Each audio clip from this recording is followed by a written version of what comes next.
is the layer above it. This is Brandon Kelly, Speedy 4759123, and we're about to be playing Bejeweled Stars level 49 on the iPhone. Or part of a settlement. And did the people who lived in it have any part to play in the life of the nearby fort? Like perhaps building it in the first place? Quite clever engineering, this. I mean, it looks like a very large ditch and a very large rampart. That's because it is, Stuart. No, the idea of the engineers are very clever. What they do, basically, is take the slope of the hill and cut a terrace into it, and then just dig down on the terrace. So that creates what looks like a massive ditch here. Put most of the material down there. So from below, that looks like a massive rampart with a massive ditch behind it and another massive rampart. It's just clever engineering, minimal effort, maximum effect. Yeah. And what's quite interesting, if you look at... So what you're going for more of a display than the serious... Indeed, and I've looked at... See, I don't buy that. Oh, I've looked at hill forts all over the place. And what's interesting, I've seen lots of hill forts where you get really massive structures like this on one side, that go around the back end, and there's virtually nothing in terms of defensive capability. And if you walk around this one, what's interesting, when you get round the side where the faces are hill, look at the size of the rampart and ditch there, and it's nothing of this proportion. No. You mentioned, very impressive here. That's facing towards the ridgeway, and it strikes me, that's where the opposition is, over there. So you made it look really grand. Over there towards Round Hill. Okay, it's not as incredibly spectacular, so they were probably friendly over there. I also wouldn't fancy going across those ramparts. I mean, seriously, folks up the top there with slings, bows and arrows. You see, I think that's the lads on the ramparts. Is it defence?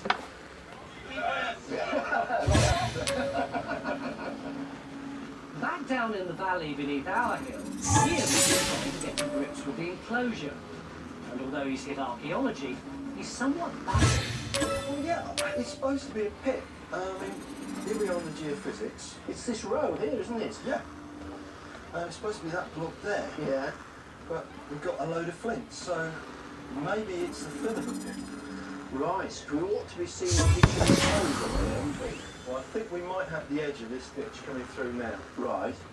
You see this line of white? Oh, right. So dipping down. Yeah. That's either the edge or it's a fill dipping into a ditch, into all this big black morass. Right. Oh, so that couldn't be all ditch then, can it? Does it? Okay. A new day, a new set of geophys results, and a big surprise. This is the building we were looking at. And look at our resistance results now. Good God! That is the same area. What is it, resistance? That's resistance, and the black is showing high resistance. And there's a hint of... Which is valley? Is that the east end? Hang on, so if it's aligned east-west, and it's got an apse, does that mean we're looking at a church or something like that? Well, I mean, it's the sort of thing that a church does, isn't it? I mean, this looks too good to be true. I can't believe it myself, to be honest. Where is it on the ground? Well, basically, we're just here. But it's quite a big building. It's 10, 15 metres long. We don't need a big trench to sort that out. Oh, no. We need to put something across and establish exactly what it is. That's right, and how deep we've got to go down, and then how well preserved it is, and then what sort of building it is. Phil, let me get this clear. If it is a Roman church, that is very rare. That is very, very rare. Very, very important indeed. We've got to sort this one out. It's the beginning of day 2, and the archaeologists are very funny. Normally they're so laid back, but you really get this sense of suppressed excitement this morning. It may all crash and burn by tomorrow, but at the moment it feels like we may have something really important. But we won't know until we dig. So once the area's been denuded, Trench 6 will go in here, on the south wall of the possible Roman church.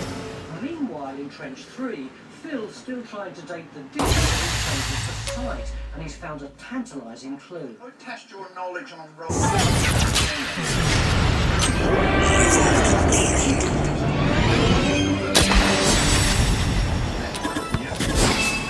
And then he sprays out That's a score of 255,749. Let's see what else other levels we haven't done yet. Doesn't look like I've done 40 actually either. a perforated spear. Pretty. They're not very common. They're associated In the literature with a particular rank in the Roman army, a beneficiaris, and it would be a ceremonial object. As it happens, we have an inscription from Dorchester just over the hill recording a beneficiaris consularis. The discovery of a Roman ceremonial spear placed at the entrance means that the ditch is more likely to be Roman than Iron Age after all. So to make absolutely sure, Stuart's checking out the other section of ditch in Trench 4. Oh, going on down, I think I'm getting near the bottom. Have you got anything to date it? I think it's firmly like we're getting good chunks of this torch, I'm afraid.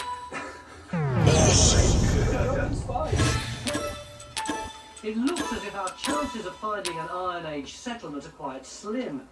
We now know that the enclosure ditch is definitely Roman.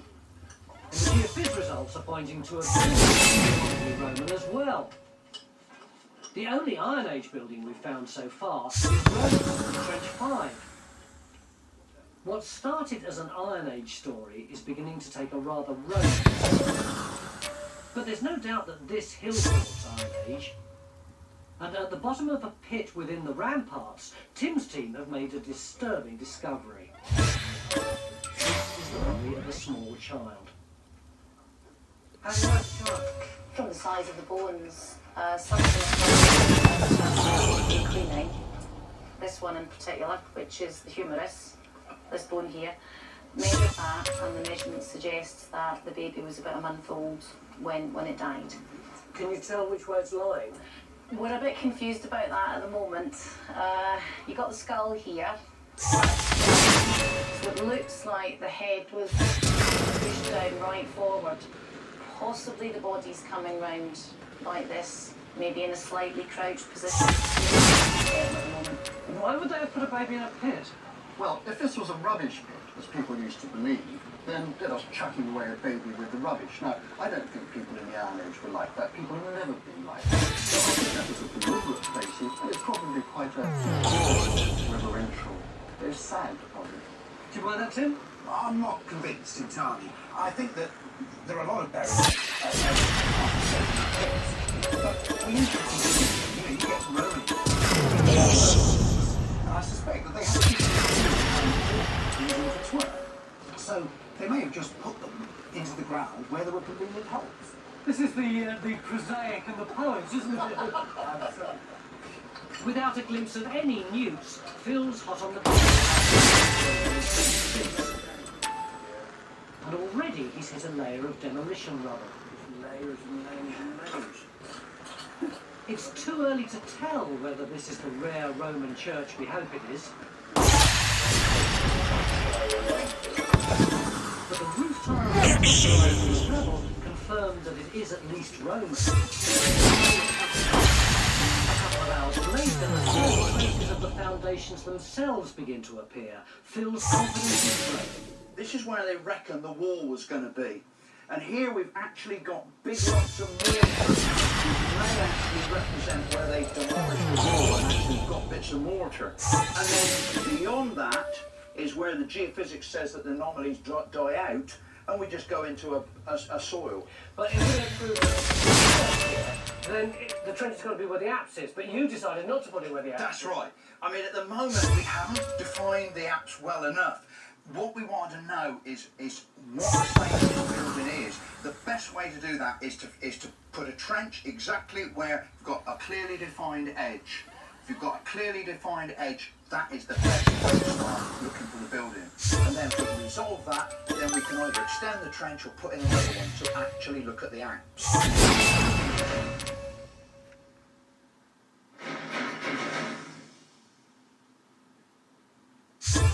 We've still got a whole Iron Age settlement to find, and it looks as if Francis is about to open a new front. Well, there's a link. Francis, are you mute? But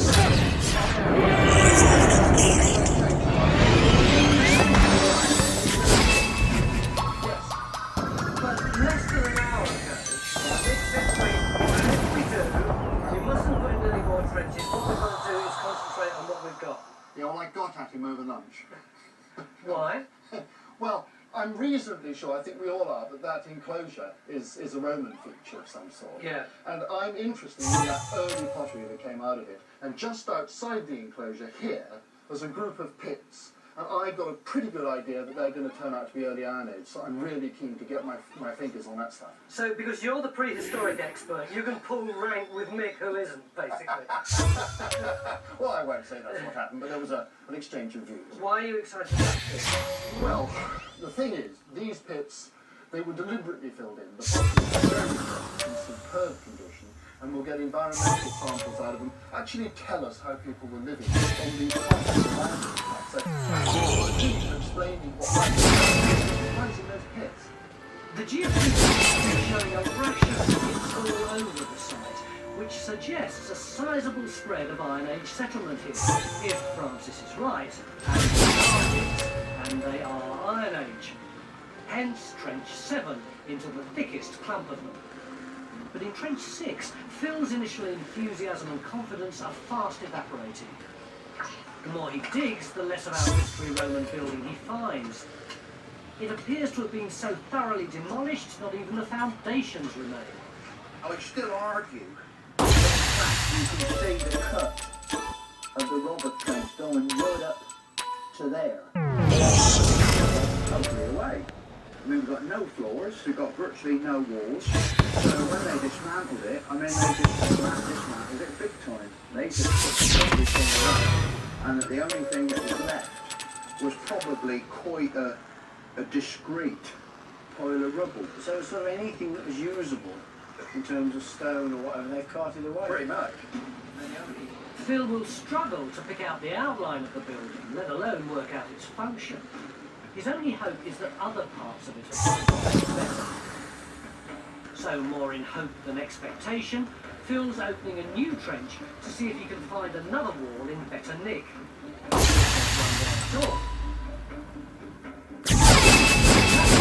news is better in Francis's new trench. He's found his kit. Bits of Iron Age debris, which is going to get environmental samples. We've already started to see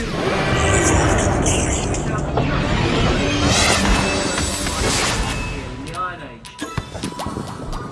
We found the bones and teeth and shit and cabinets. All of which show us that this must have been a very rich and productive area. 48. But the very presence of a fort a few hundred meters away reminds us of a darker side to Iron Age life. We're waiting. Although the baby in the pit was probably not a military casualty, the archaeologists were now lifting it bone by bone, and nevertheless disturbed by what they're finding. I mean, one thing that is significant is that this baby's body is disposed of differently to most Iron Age dead, because on the whole we don't find them in the ground.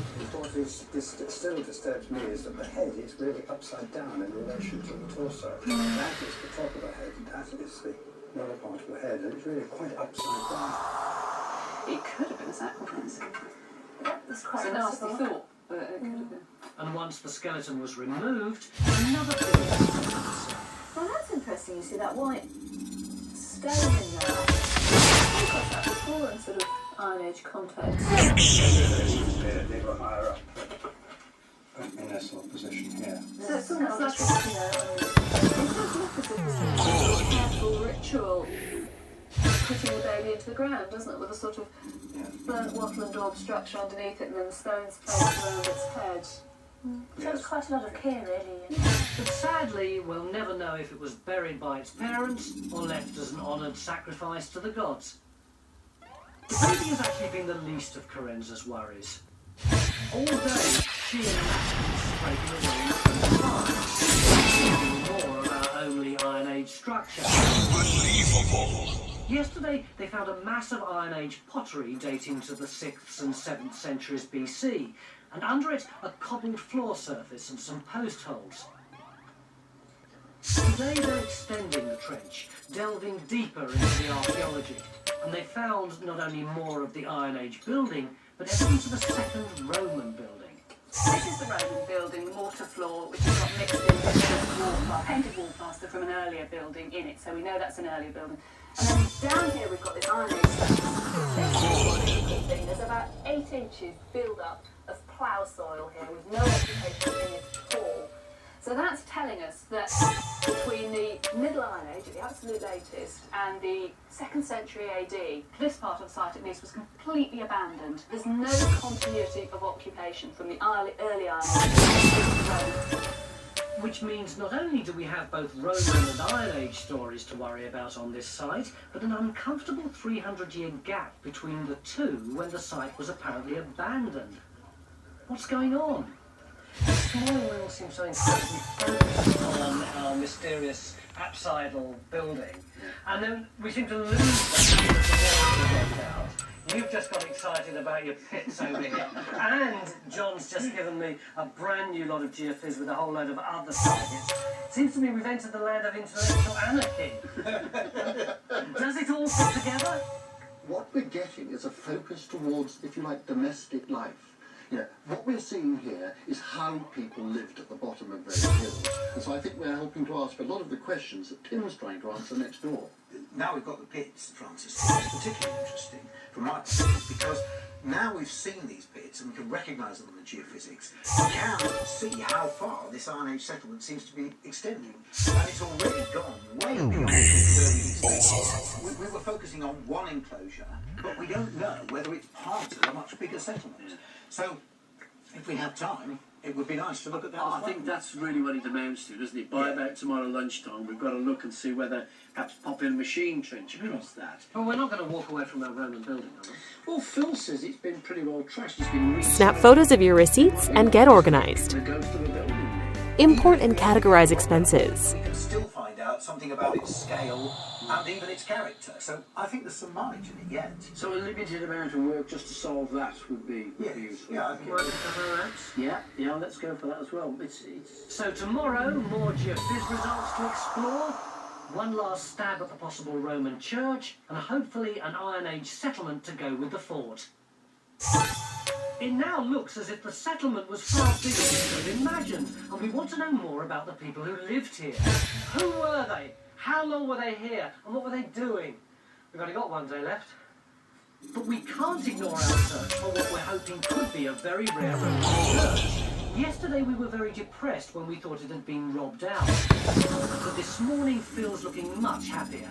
Literally gone down that much, and look what I've come down onto. This superb, level, incredibly compacted mortar floor. As I scrape it, you can hear just how solid it is. It's been protected by all this demolition rubble. It must mean we're inside a building with a floor of this quality. We thought the whole building was going to be absolutely trashed. It may not be as badly damaged as we thought it would be. Okay, so that's coming along nicely. What else? We need to find out.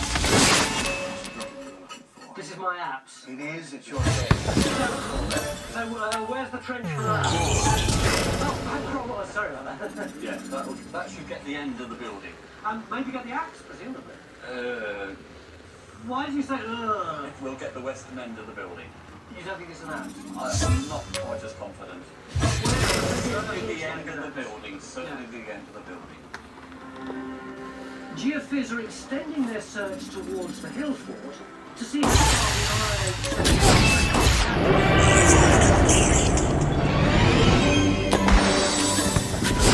Phil gets a trench open to look for the apps, so we might get a result on the possible church. While he's busy in the trenches, Stu and I have taken Oh, food, just short. rewarded with the most exciting discovery yet. Hey, crop marks, Stuart. Yeah, look at them. You can see there's a whole complex of them on this side of the road. It's fantastic. They look like there's tracked ways, there's enclosures. What are the little round ones that look like spots? Well, I think they must be pits. That must be part of the complex that we've got the geophysical results from the other side of the road, which is fantastic, isn't it? It seems that the crop marks could be one of the most valuable clues to help us understand our settlement. What really impressed me about what we saw from the helicopter was that that whole field seemed to be pockmarked with little pits, little depressions. It's quite clear in the Iron Age they stored grain in silos, underground silos, cutting either the chalk or the gravel. And you think like it'll go up, but we've tried it and it doesn't. What happens is you seal the top of the pit with clay, with the grain. The grain then uses the oxygen up. and then it goes dormant in the carbon dioxide. And you've got the complete storm, and just this edge of rubbish that you've got to set fire to or chuck away. So that's what you're seeing from all those dark patches are the storage pits. When they go out of use, they're full of rubbish. Because that produces a nice dark crop mark. But the whole of Thames Valley is full of them. Phil's new trench has finally nailed the mystery Roman trench. After being a very rare Roman church, it is in fact a rather ordinary villa. The confusion arose because of the way the structure was demolished. It looks as if the west wall was the first to go, and when it did, all the roof slid off, forming a neat pile. And that's what looked like an apse on the geophysics. But if that's a little disappointing, the overall story of the site is taking shape very nicely. We've got a huge hall of pottery that stretches from the early Iron Age to the late Roman. A staggering 1,000 years. But having sorted the finds... This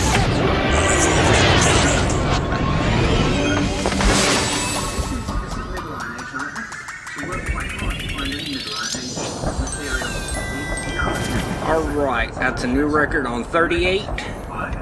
Ceramically speaking, is totally outside. It's just not there. Must be what, 400 or 500 years? It might not be as long as that, but it could certainly be 300 years. Paul's discovery has backed up Carenza's evidence from Rhodes Trench that showed the site was abandoned for 3 centuries. Time to go back to 34. John's turned up. Snap photos of your receipts and get organized. Import and categorize expenses. Find $3,534 in tax savings a year with QuickBooks Online. Save 50%. I don't know. I put money on them being barrows. It's square barrows. Are you sure? You don't normally get them this far south. I know. Well, I've dug some in Northamptonshire. I know mostly they're in Yorkshire, but wow, they were. Well, you occasionally get small Iron Age enclosures, square ones, in the Iron Age, but Less than 20 metres square? no, it's very unusual. Yeah. And they have dots in the middle. Oh, yes. That's the point. If we're going to look at what we can do in the time we've got left, if you want to change the agenda, something has to go. Can't it? Well, this is the obvious thing, isn't it? You perhaps lose that and move the globe to do that. But there's another problem. What? Bigger problem. That's the limit of our licence. We can do anything that side. So we can't dig this side, in fact. We're outside. Right. Just a whistle. Even if we're not likely to we should be. I'm not sure it's that easy. I think that's what we'd have to try and do if you were adamant that you wanted to do this. We'd have to try and negotiate.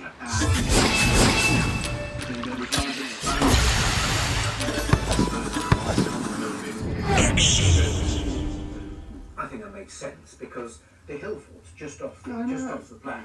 So we're moving towards the hill fort. We're trying to get the link between. Yes. So in a way, I suppose You can always come back to that later on. Well, Another year. another year, yeah. So you want to go for that? I think we have. Well, I'll go and see if I can have a chat with Tony and we'll see whether we can do something about the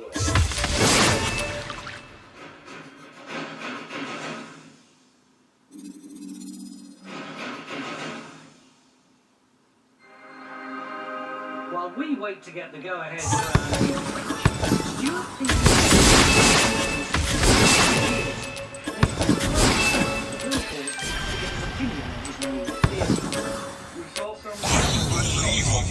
that wheat field just beyond the road where the excavations are taking place. And what I've done is had a look at the images and transcribed what's in that field of wheat around.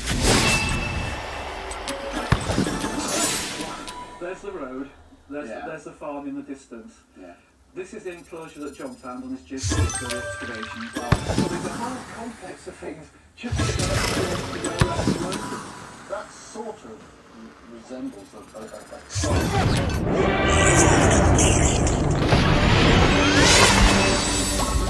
Middle Iron Age, because that's what we're missing. We got Roman, but not That's not quite my personal best, but good enough for a record on level 34.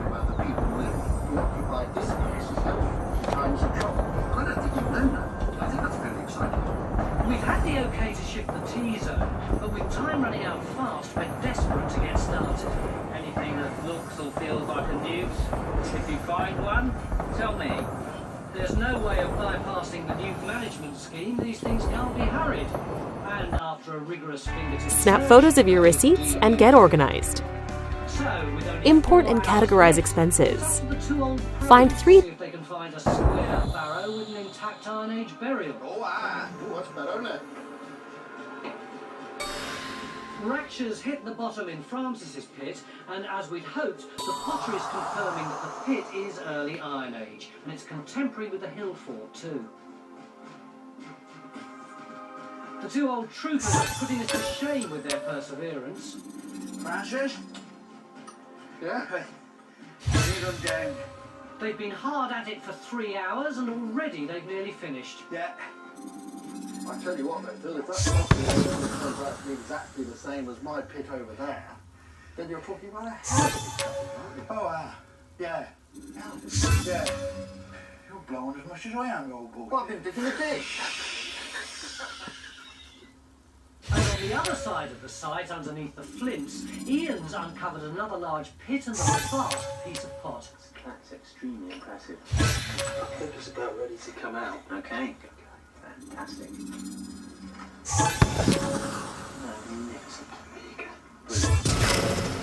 Yeah, there could be a lot more in this pit. It's so big.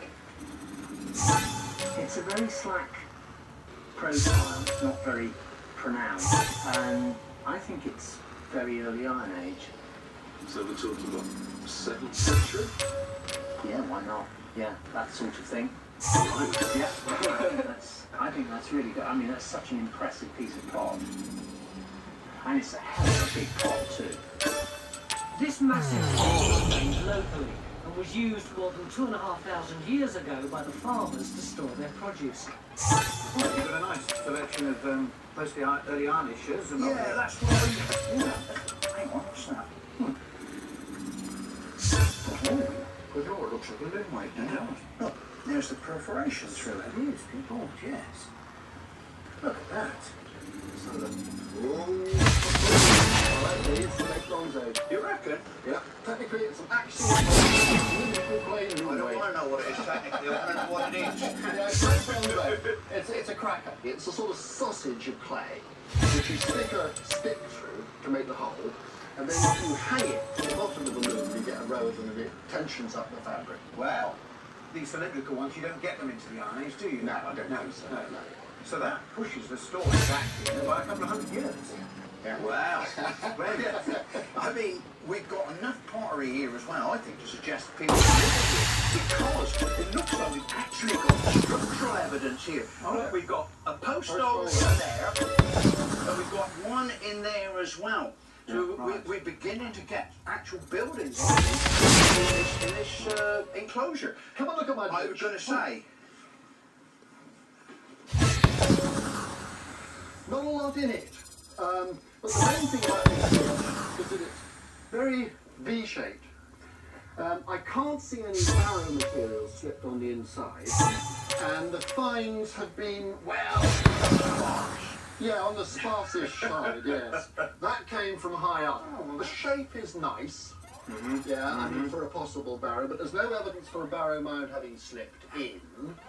I think we can say it's possible, but not disproved.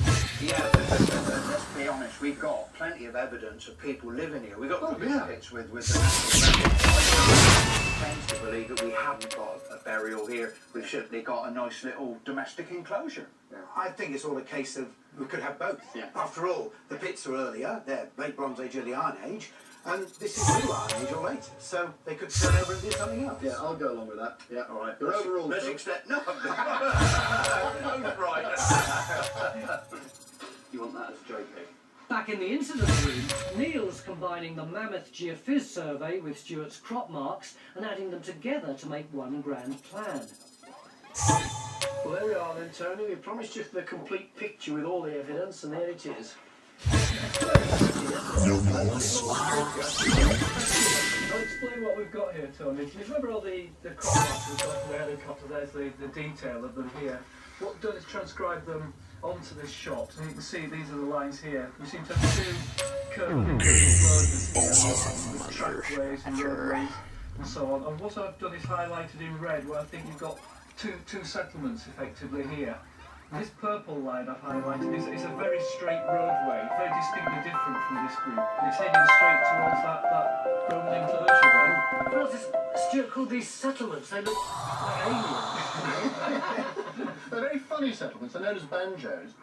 And you've got these trackways around the outside, probably to get livestock in and out of the settlement, and then you'd actually have land in the middle there. It's very unusual in this part of England to find two together. That's very unusual. Tim, when you were excavating up on the front, did you imagine it being full of activity as this? Not at all, no. It's changed the picture really, with everything we put together here. I mean, we've got the early Iron Age, the late Bronze Age, middle Iron Age, and the missing bit from this side of the road. And the Romans, fantastic. Really, it's put the hill fort into the landscape context over, 1,500 years. And it's not cost me a penny.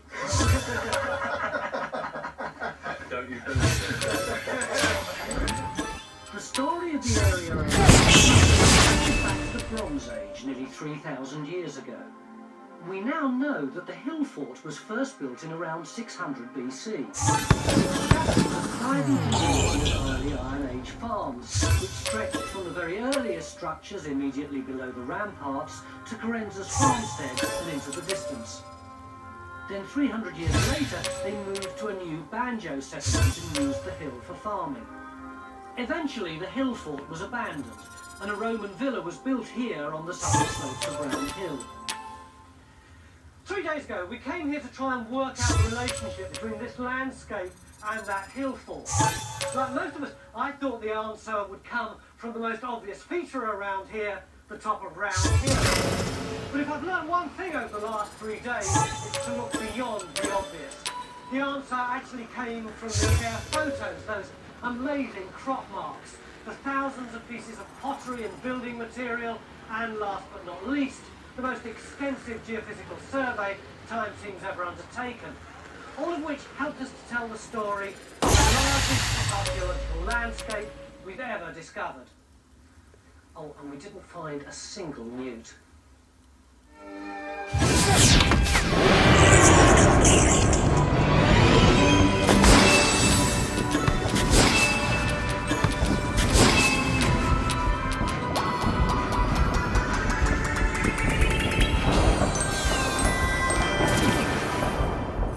That is a new record on 33 of 184,000 even.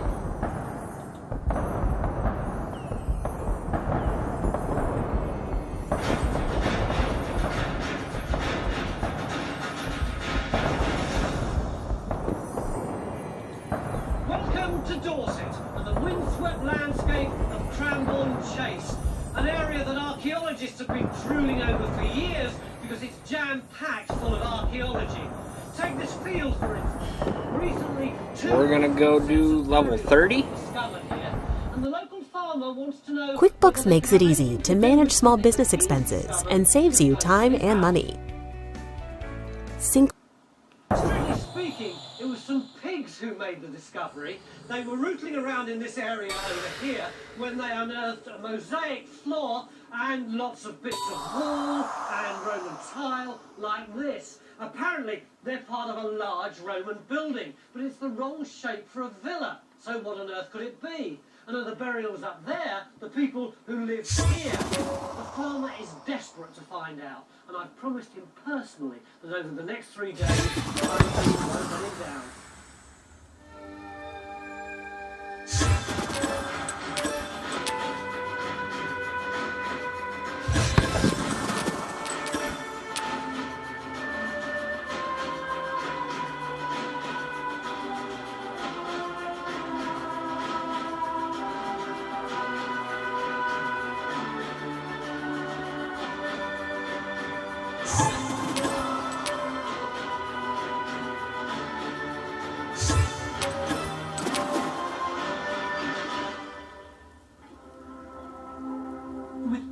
sits to investigate, we've started geophysics here, where we hope they'll be able to reveal the extent of the building. While they press on with that, the rest of us are going to focus on the burials discovered in this field on top of the ridge. It's a heck of a way from those Roman finds up to the graves, isn't it? Yeah, I mean, they're almost on the other side of the hill, aren't they? Excellent. Well, I think it could be, yeah, because, I mean, the villa would have had its own estate, its own land. And those burials could be on the land, so they could easily be connected. The burials were discovered during the last few days of a dig by Bournemouth University. Only they didn't have time to find out much about them. Crucially, our first task here is to find Bournemouth's survey points so that we can relocate the burials in this field. I mean, what sort of marker is it? It's a long aluminium spike. So it's a proper survey pop? Yeah, big head on it, yellow marker on top of it. Found the one in that corner, so we know what they look like. I'm a bit concerned it might have been ploughed out though, that's the plough edge. Of course, I never doubted that we'd find them for a second, and now that we have, we should be able to use the GPS for theirs. It also means that we can relocate this plot accurately in the field too. The actual burials don't show us, but as you can see, this plot is showing lots of other archaeology that could be relevant. We're at the top end of this field here, looking down, and you see it's common. Typical of Cranbourne Chase, you know, it seems to have archaeology of all sorts of different fields. This is a ring.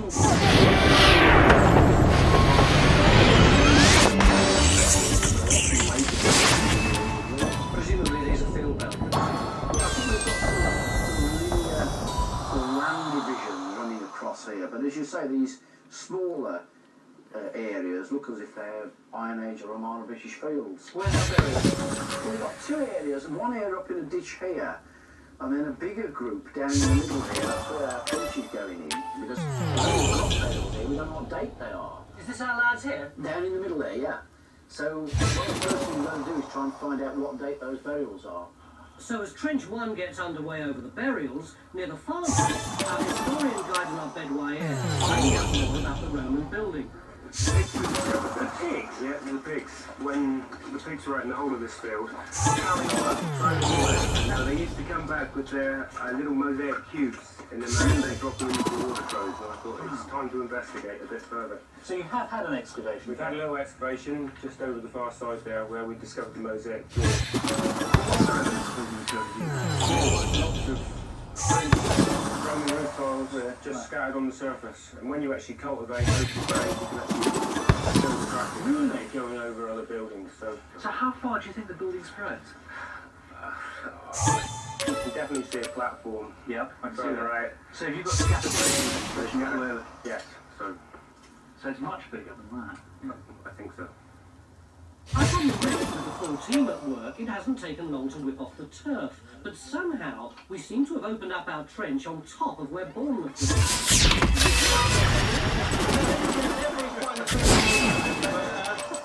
Basically, I mapped out the position of their original trench, Bournemouth's original trench. Yeah. I only just found out they had an extension. That they didn't tell you about? Nobody told me about it, no. So all of this area here is already done? No. Only the parts of it. Come and have a look at it. Some of this stuff is absolutely pristine. You see, there's a ditch running through there. There's the natural chalk there, the white stuff there, and then this is the actual edge of the ditch running along there. Yeah. And then it comes along and it turns. And it comes down this way. There's a bone here. That's right, there's an animal bone actually in the top of the ditch. Yeah. We've had loads of pottery out of there already. Now here, we think we might actually have a grave. And is this a new grave? This is a brand spanking new grave, never been dug. Only this bit of our trench overlaps with Bournemouth's excavation. They dug this grave but didn't get any dating evidence. The skeleton would have been taken away for analysis, and we've quickly re-excavated it.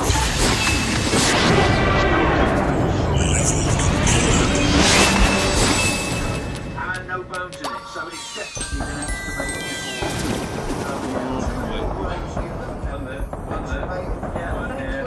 Absolutely. The edge is clearly. Even I can see. There it goes. Cut just the white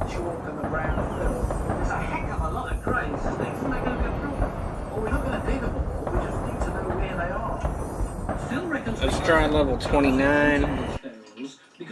Snap photos of your receipts and get organized. Import and categorize expenses. Find Or later than the ditch. That's a crucial piece of evidence. And then when we take the ditch, we'll know much more about the date of the grave. That's exactly it.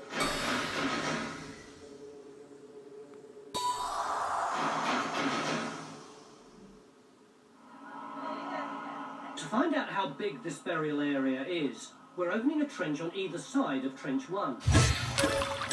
Tony to John. Go ahead, Tony.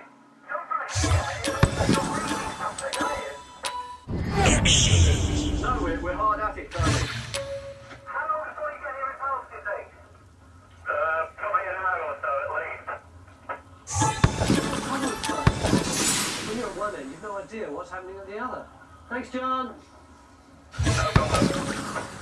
Geophys has been tried here before, but conditions at the time resulted in these fairly fuzzy results. A few trenches have also been dug by the local archaeologists. Mosaic floors here. The walls have turned up all up the edge here. Yeah. And then sort of on those walls there's obviously been painted wall plaster when they were stamped. It seems enormously to me, but they've come up with this interpretation of the building, and they reckon it's too big for a Roman villa. I don't get on with that at all. They're really talking about this whole area. The building they've outlined at this point is not really.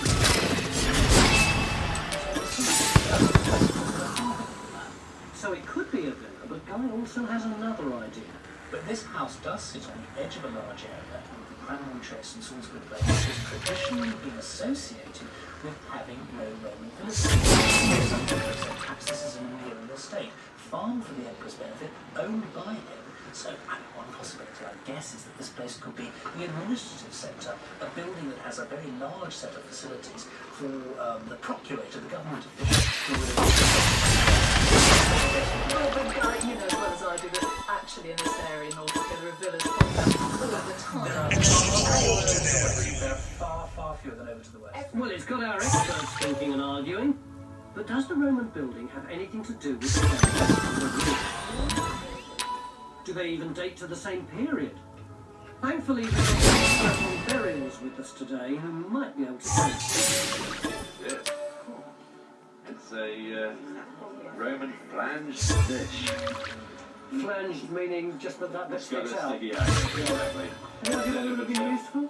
Well, we think these are just things like salad bowls, tableware, that kind of thing. Do you get grave goods in a Roman grave? You do. Often not very many, but I mean, we could find nothing at all. So just to find this is quite something. You joke. No, I think little, dimpled. Oh, yeah. Sweet. Explain what it is. A funny little dinky. It's a late Roman beaker. I've seen this kind of thing before. They're from 3rd or 4th century, and they're drinking cups. Now, presumably, we wouldn't say that this accidentally fell in there. No, this is not residual.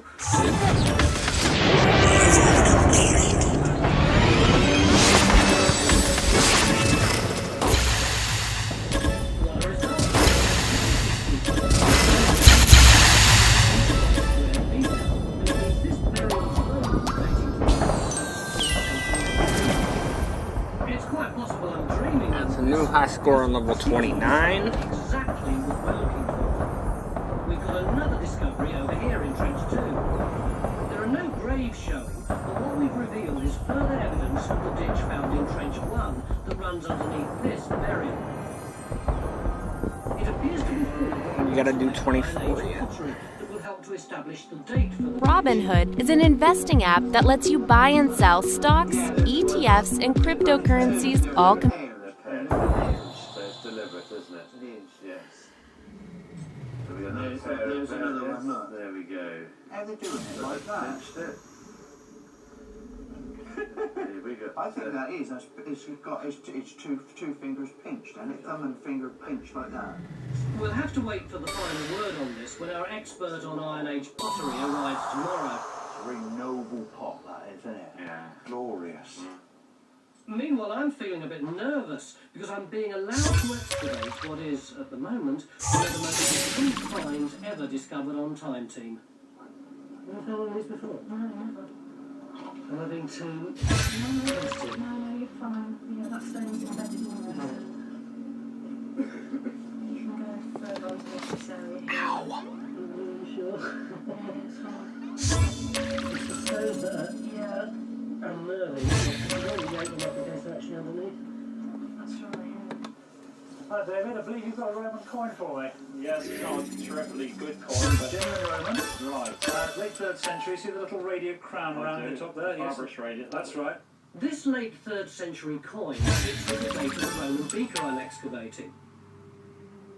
And it seems the material coming from the other cases is Roman too. It's very hard to say with large nails, but those could be out of the coffins, for example, the graves are in. Yes, right. But it's these little ones are really interesting. Romans are often go with their shoes on because they have to wear boots to make their journey across into the underworld. I see. And they're very common places. Oh, good. I've excavated quite a lot over the years under supervision, but a whole beautiful little ceramic pot has I need, but I suppose something this shape is likely to be quite robust, isn't it? If you carry on like that, It moved. That's okay. If you carry on there like that, if you find the other end, yeah, you might find it'll just... If you feel it now, just literally hold it and just slowly go down to...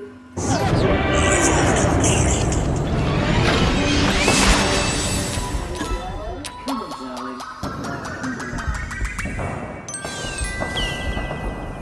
Oh, isn't that fantastic? Yeah. Oh, thank you for letting me do that. That's all right. You made my day. It made my week.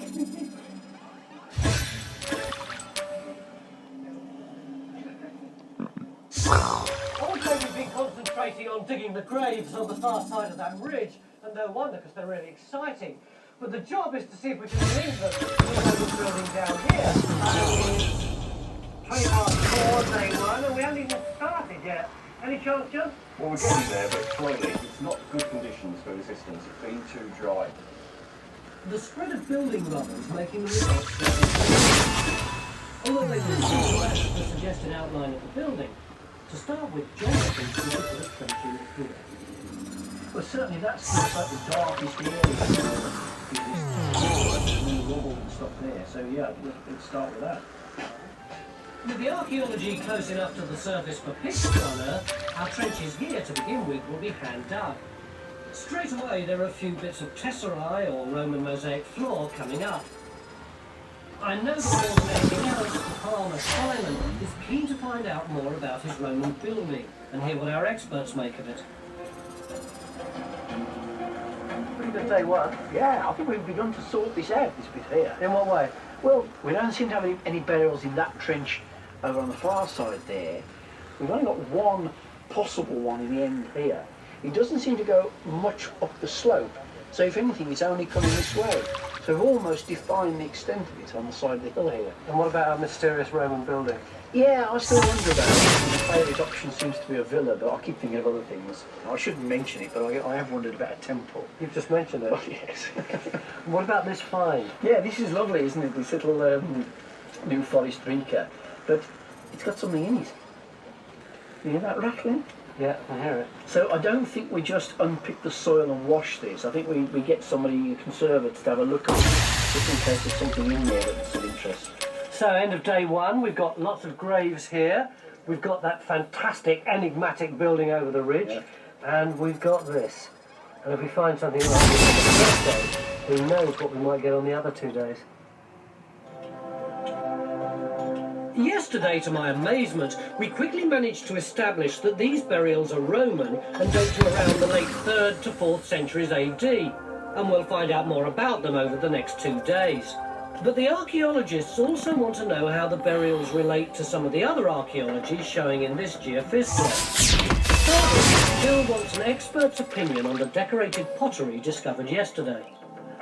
Can you give us a date for that?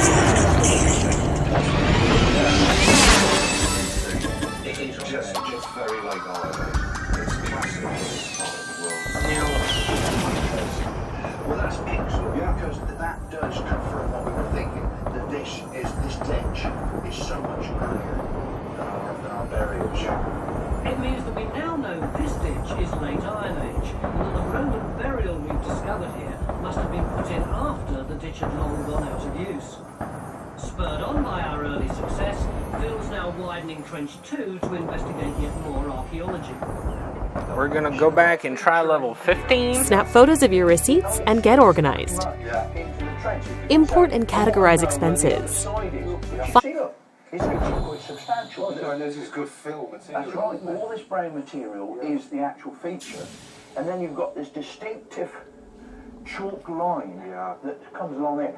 I also wonder whether it might not be a building platform. That's another possibility, isn't it? Yeah.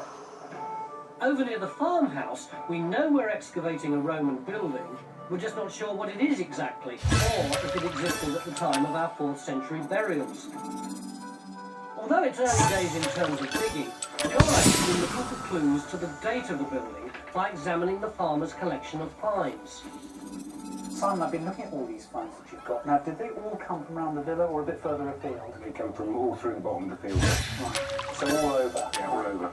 There's an interesting story that's emerged from it because the Romans arrived in this area around year 43. Now, I think we're quite close to an invasion period fought at Hod Hill, aren't we? That's not far away. Not far away. Right. Now, these brooches belong to around that period, around the middle of the 1st century, but then... Although the brooches indicate some Roman activity here just after the invasion, there's not enough to suggest anything living here. In fact, the coin collection only starts some 200 years later. Then the coinage picks up in the late 200s, getting on to the end of the 3rd century, and there's a very respectable run right the way through into the 4th century, up to this coin, which didn't circulate after around the year 353. So you reckon our Roman building was in use perhaps for 75 years and went out of use pretty promptly around about the year 350 AD? Well, that's about it, and I can say that because this coin is actually of a rebel emperor, and all his money was demonetized after he was put down, so this coinage didn't really circulate after that date. Normally, the villas trail off during the second half of the 4th century, and I would still expect some coins in the 370s, maybe just up to the 380s. So the coins suggest that this building, if it was a villa, was abandoned unusually early, around 350 AD. But significantly, it also means that the building was standing at the time of our burials, and they could be connected. There were lots of villas springing up in the more prosperous 3rd and 4th centuries, and it would make perfect sense to find one just here on Cranbourne Chase. Our building is at the head of 2 streams, giving it a good water supply, and it's close to main Roman roads for easy transport. This is really good arable land, an attractive place to live and farm for thousands of years. Phil! Come on, look at this! And as it's a crucial point, there's news from Trench 3. As well as showing there are no more Roman graves here, it's turned up evidence of much earlier activity in this field. That's a list. I want to do that. Oh, wow. Big old scraper, isn't it? Flint tools were still in use during the Bronze Age, and Phil reckons this could date to the same time as the bit of pot found with it. This is the end of the Bronze Age, beginning of the Iron Age. But it came out of this prototype here, and we've got 2 of them. There's the other one. We may possibly have a building much, much older than everything else. I know, I did this thing. Because this could be an entrance to a building. It could be. It's getting complicated, but this means we now have a Bronze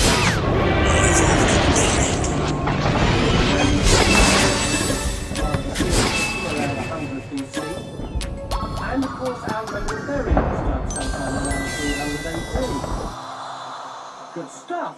But I was hoping that as we made progress with our burials, we'd be able to send some of the team to help with the Roman building. Unfortunately, the archaeologists clearly got other ideas. There's also this ring ditch up here that we've been looking at, which is clearly a very important component in the way this landscape's developed. You know. But it sounds as if it's different. Well, I mean, yeah, it's probably a Bronze Age monument, but these monuments will continue to Volcanic activity long after their original construction date. Having been impressive to even find deposits of Roman metalwork and stuff like that in these pictures. The one thing that you're not saying is that this geophysics has been produced copyright Bournemouth University. And I know, and you know, that Bournemouth University would like us to have a look at that. No, I mean, when we come and look at a chunk of landscape like that with the geophysics done, you know, our job is to evaluate it. What this stuff is, what date it is, what condition it's in, and you know, you've got to drop trenches in to test that out. Precisely, and let's bear in mind that Bournemouth University and us, we're all working for the same end. I'm trying to understand that. It's a key component of this prehistoric landscape. It's understanding that they had history too. Like the Romans had history. The Romans had history, and of course this sort of thing would have been really important to them. Well, is it me, or do you sense they're ganging up on me? Apparently, our Roman burials may have been sighted on the street because there was already a Bronze Age burial mound here. We're now opening up a trench across the ring ditch to get data and see if it was reused for later burials.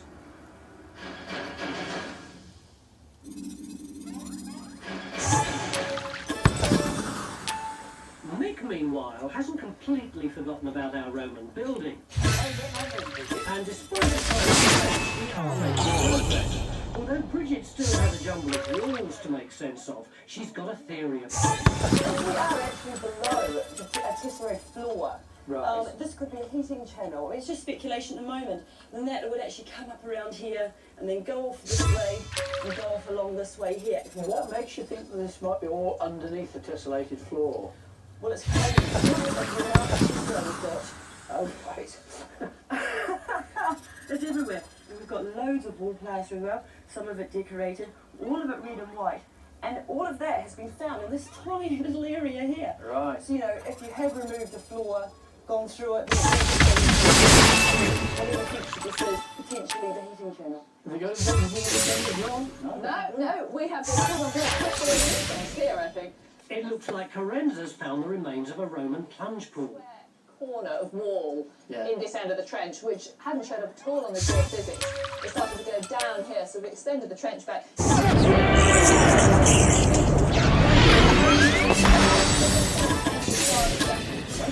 situ on the edge of the wall, you can see it's curving round that, this curving and I think that might be the bench they sit on. Well, it's obviously quite a lot of work to do there, isn't it, to sort that out? Well, it means the building we're digging is a bathhouse, one of the necessary luxuries of a posh Roman villa. What we need here is more diggers. But there's no chance of that at the moment, because up on the ridge, we're extending trench 1 to find the southern extent of the burials.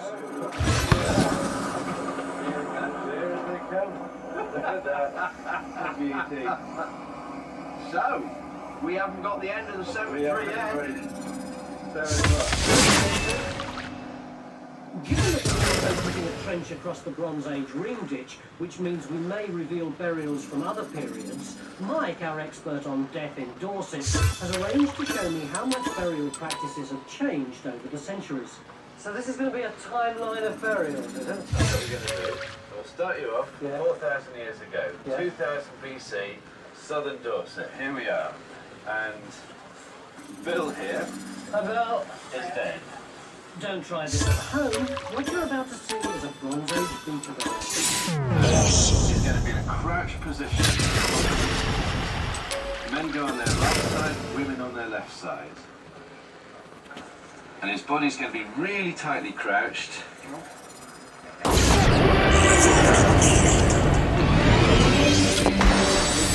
Decorated. Sometimes they have a bronze or a copper dagger. Why they would have adopted that kind of position. That is a new high score on level 15. That's one possibility. It's that sense of sleeping into death. It could also be that they're seeing these almost like little babies again, that they're going back into a kind of greater womb. We're not really sure. This kind of Bronze Age burial was covered by a huge mound of We're not doing 10. dug around it. This video is already starting to get a little long. And 10 is a bit of a pain from what I remember. Easy enough to finish, but If you come over here, we'll look at the middle Bronze Age. Which is what sort of period? not so easy to score on. After that, and people have been cremated, and their ashes are placed into a Been so long since I played it though, I'm not real sure. There are no grave goods at all. Now you might think this was real. At any rate, this is a good place to quit. They're using about a ton of wood to actually burn the body. So that's on what a we're pile. doing. They're burying them not very far from where they live. Sometimes they're reusing the barrows these earlier ones went into. Sometimes it's just like a little family plot behind the settlement. Apparently, ditches around burial mounds like this one we're digging. There's the proof that I'm on iOS. Once again, this has been Brandon Kelly, Speedy4759123. Thank y'all for watching. Facing east, he's crouched again. This is based on an Iron Age burial around 500 BC.